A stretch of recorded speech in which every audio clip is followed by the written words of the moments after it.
here today with us for a conversation, so I'm going to bring them up right now, beginning with, let me just start. Ladies and gentlemen, please put your hands together from the film Saltburn. As Venetia, ALISON Oliver.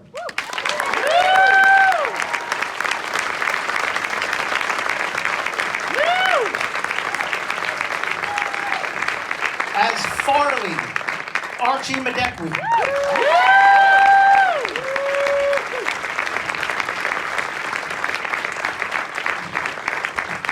And as the great Elspeth, it is the great ROSAMUND PIKE.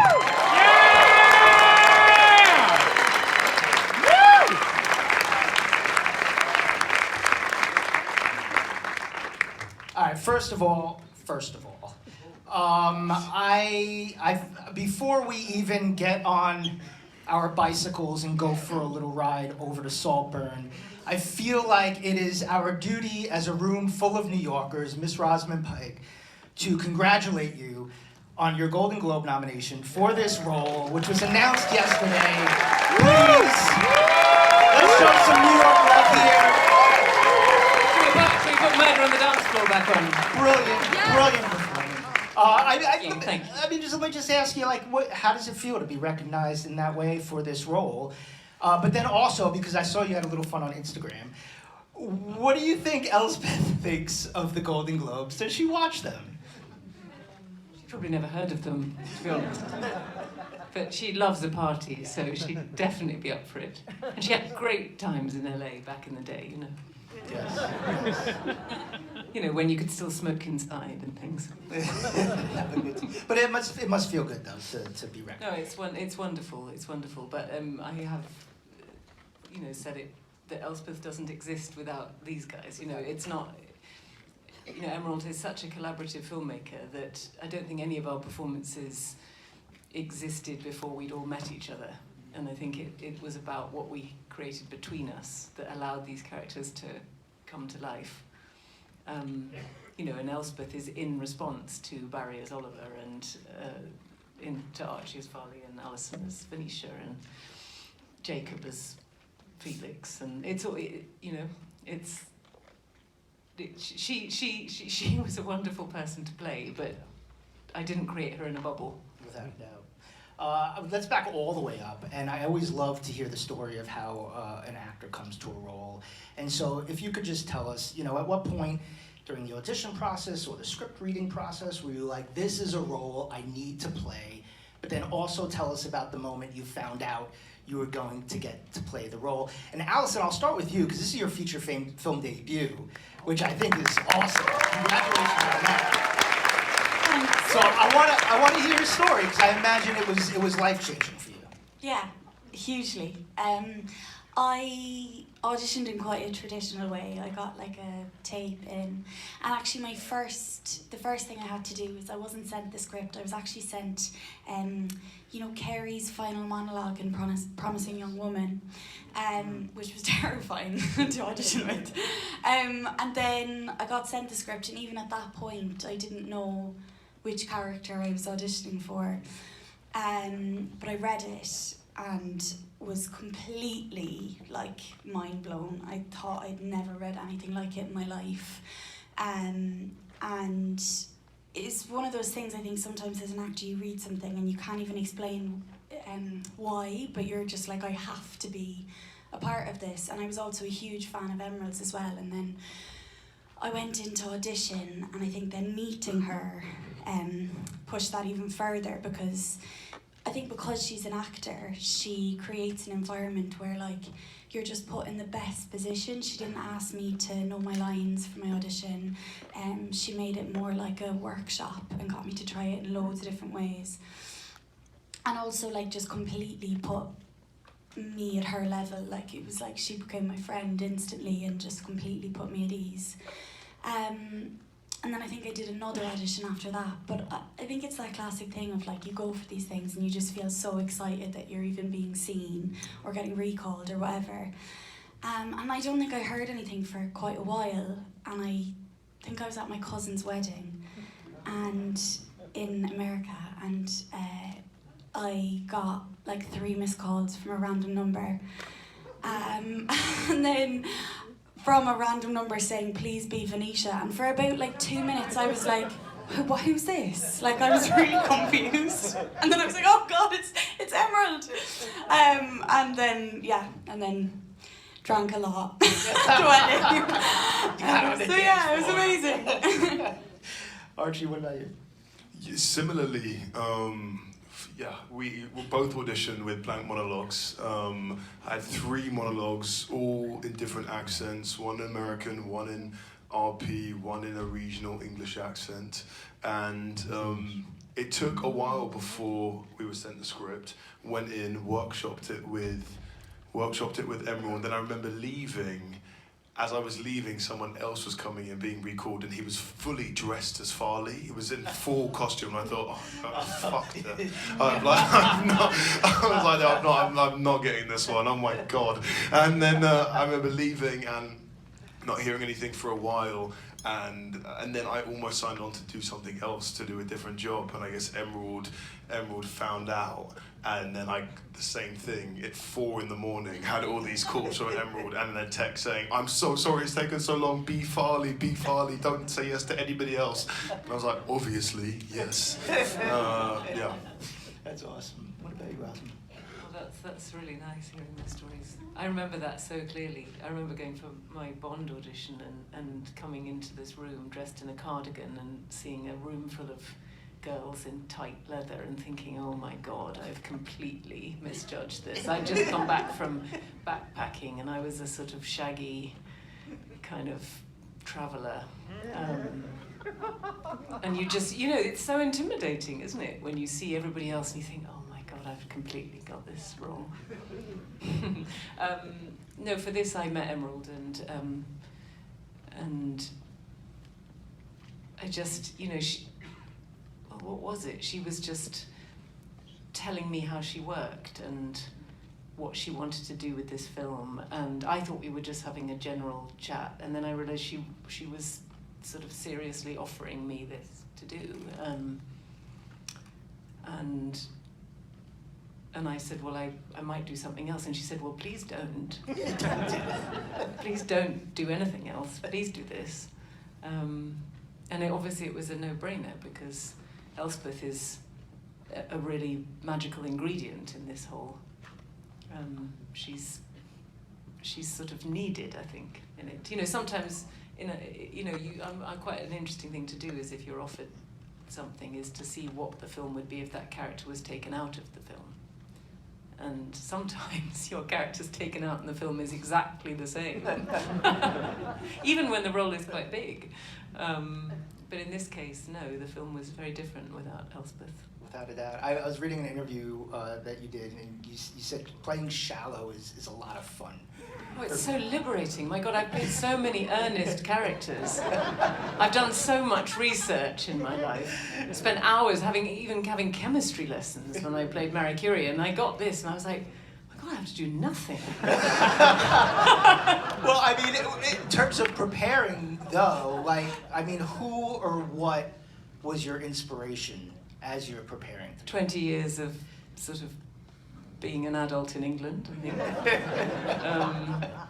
think. Pulling threads from people who've intimidated me over the years. That peculiar Englishness where you're given what sounds like, or what on paper would be a compliment, and in the delivery it chills you to the bone and you've done something wrong. Like the way Elspeth says to Oliver, how punctual.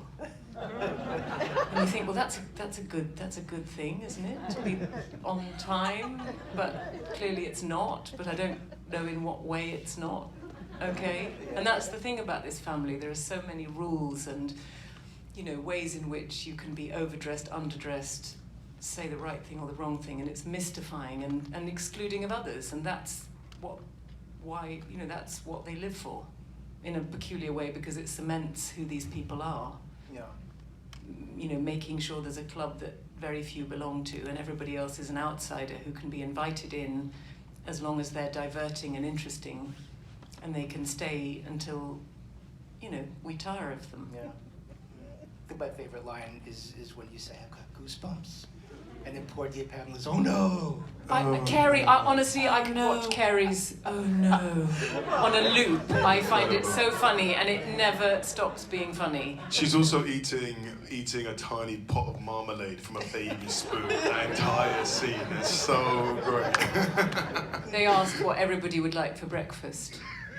And it was so specific, and Carrie said, I think she'd just be eating a little bit of marmalade. And she was, I mean, the wonderful thing about Elspeth, which I am actually doing now, is she brings everything back to herself.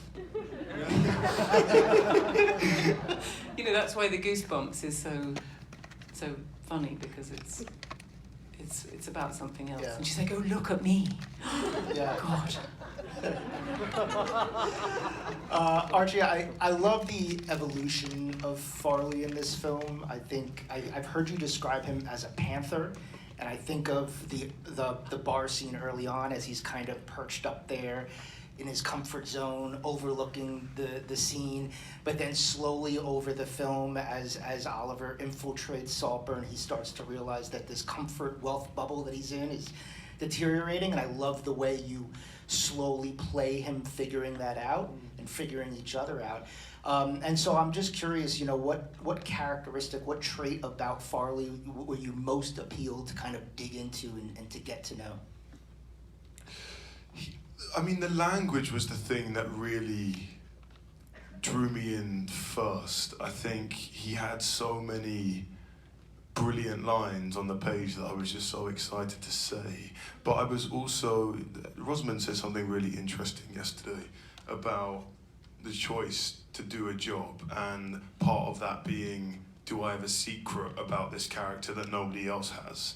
And I thought it was really well articulated, and I guess I felt that about Farley, and I think I've been growing up in England my entire life, I've been in so many spaces as a person of colour where you feel like you have to adapt or change, put on a character depending on the room. We're kind of locked into this insane class system, and then also being a person of colour, you feel, especially if you don't grow up in a lot of these, kind of these rooms, which I did not. As an actor, you're all of a sudden forced into them pretty quickly sometimes, and there's a lot of adapting and learning you have to do. And I've heard some insane things and been around some ridiculous conversations, and there was a lot of that I really saw in Farley, that I thought, I understand this peddling that you're doing, trying to catch up to these people, and the shame that comes with that. Of like, who am I becoming? What do I even recognize myself sometimes when I'm putting on this performance? I really recognized that in him, and I was interested to try and humanize what was, I think, sometimes on paper about a villain or a mean character or a bully, but actually none of that. I don't think that is who he is. He's very self-serving, but I think he's quite a heartbreaking character. Yeah, I talked to an actor recently who played a bad guy in a movie, and he said, in order to get into the headspace, I had to figure out how to love them, which I thought was interesting. I think everybody always have to do that. You have to humanize the person you're playing and understand where they're coming from. Nobody's bad or good, or everything exists in between. I think Emerald always says to us, nobody wakes up in the morning thinking that they're a bad person. Everybody thinks, they're doing okay and doing the right thing. Alison, I feel like Venetia is a very internal character. There's a lot happening within her. I absolutely adore the moth monologue that she gives at the end. I'd love to know, what was it about the character that you most personally connected with? And then I'd also love to know a little bit about that monologue and what it was like filming that. Yeah, thank you. I think we were saying this earlier, but when I first read Venetia, I was quite intimidated by her, because I think when you first kind of look at it from the outside, she's a very provocative person, and she's also a very bored person. Like, she kind of has everything in a material sense, and so I think she's kind of constantly pawing at things or trying to make things happen. but actually a lot of the time that's in relation to herself in order to kind of get validation or attention.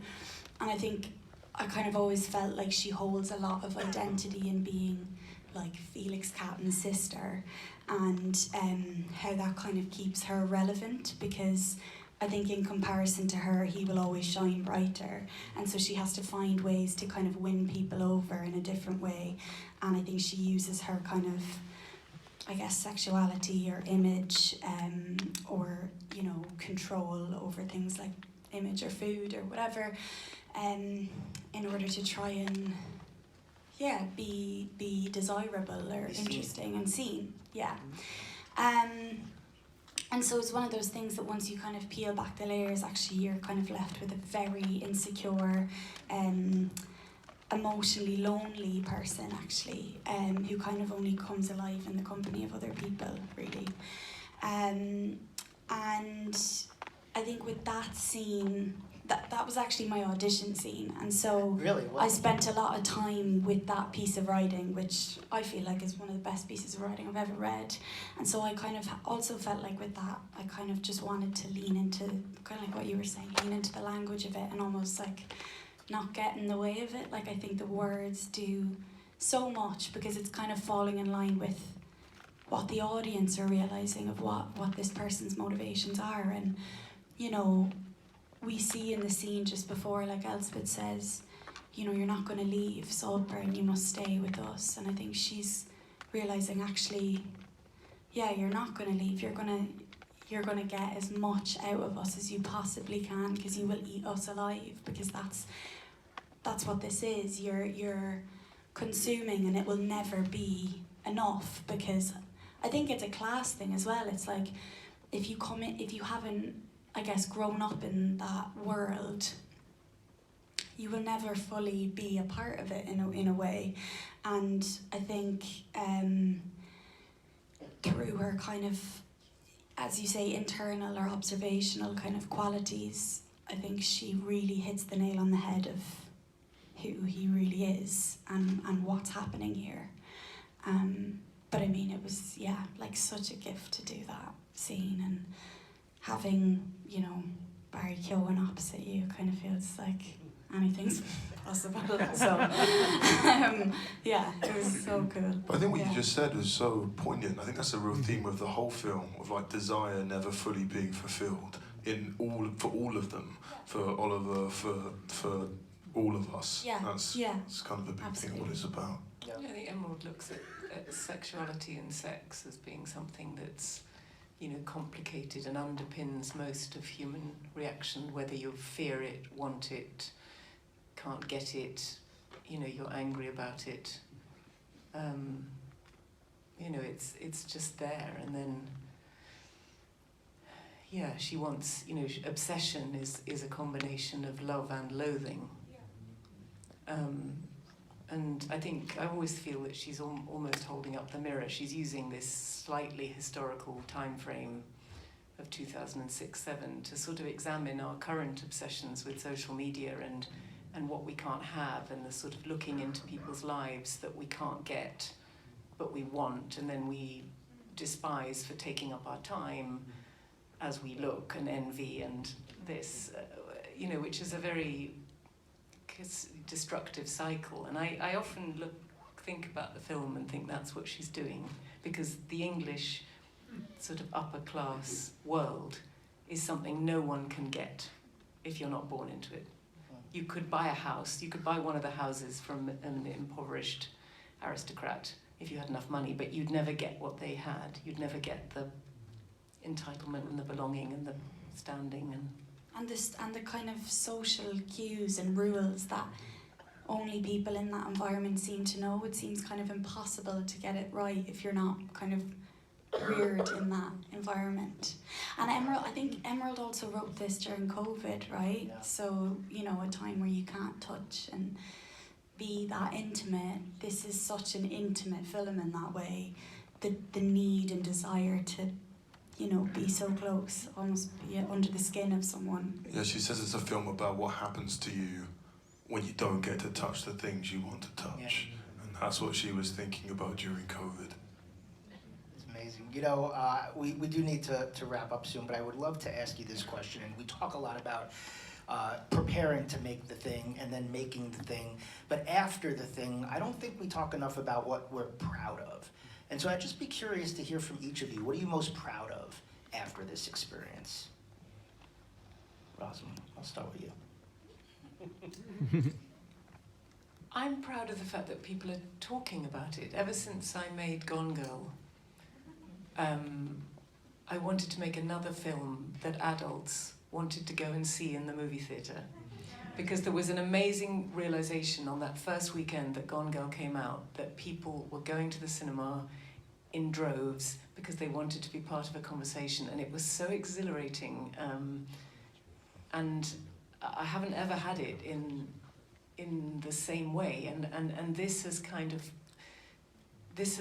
achieved that, because, you know, a friend of mine was here in New York at a movie theatre, and a bunch of 20-somethings behind her was saying, yes, the movies are back. Yes. You know, and it was like people are saying, you know, this will define their generation, and kind of, you know, who knows if it will, but the fact that that's even coming out of people's mouths is very, very exciting. I'm proud to be part of that. And I'm also really proud to be like the maternal figure with all of these amazing people at the beginning of their careers. I mean, there are people my age who don't want to be the mother. Old mother of 20-somethings. I'm like, fuck yeah, I want to be there. I want to sign up to be the mum for, you know, Jacob Elordi and Alison Oliver. Yes, I do. You know, because it's exciting. I feel like you'll watch this film in years to come and you'll think, I can't believe these four were all in the same film together. Yeah, I agree. You know, so that's what I'm proud of. Right on. Yes. And you will talk about this. There's no way you're walking out of this being like, what are we gonna have for dinner? No, you're gonna be talking about this film. Archie, what about you? It's so many things. I'm just so proud to be a part of it. I'm so proud of all the lessons I learned doing it. I was so proud to act alongside these brilliant actors. It was really a dream come true, and I just learned so much. And I remember Jacob texting me saying, you just don't get to be in films like this. And I still really feel that really strongly. I feel really proud of the work we made. We had the best time making it. Like, truly, I think people say that all the time, but I remember you writing in my rap card, I've been doing this a long time, they're not all like this. Like, they're really not, and it's so true, they're not like this. They're not. It was so special, and I'm so glad that I think you feel that in the film. It was such a special time. People say, it looks like you had the best time doing it, and we really did. And I'm proud of that. Right on. Alison, it's your first film. I want to give you the last word. Oh God, I'm proud of everything. I'm so insanely proud of the film. I'm so proud to be in it. I'm so proud of every person in the film. I think it takes, what I've learned is it takes so many factors to make something work. There's so many different ingredients and dimensions and parts to making a film. And I think every single person on this film, cast and crew, worked so hard. And all loved it from the read-through. Like, there was this fuzzy, bubbly feeling from the very beginning, and everyone just wanted to make it the best it could be, and I really believe that happened. But I think most of all, I'm just so proud of Emerald. I just think she's like the most fearless person I've ever met, and I'm so proud. Like, I feel like she really made the film that she intended to make, and I think she pushed and pushed the boundaries, and she pushed the things that she wanted to push and see how far they went. And I'm just so proud of her for like just doing the things she wanted to do and not settling for anything less. Yeah, right on, well said. Ladies and gentlemen, the film is Saltburn. If you like it, if it means something to you, please tell your friends. This way they make more films for adults to go see and have conversations. Alison Oliver, Archie MADEKWE, Rosamund Pike, my name's Eric Davis. Thank you so much. Thank you, Eric.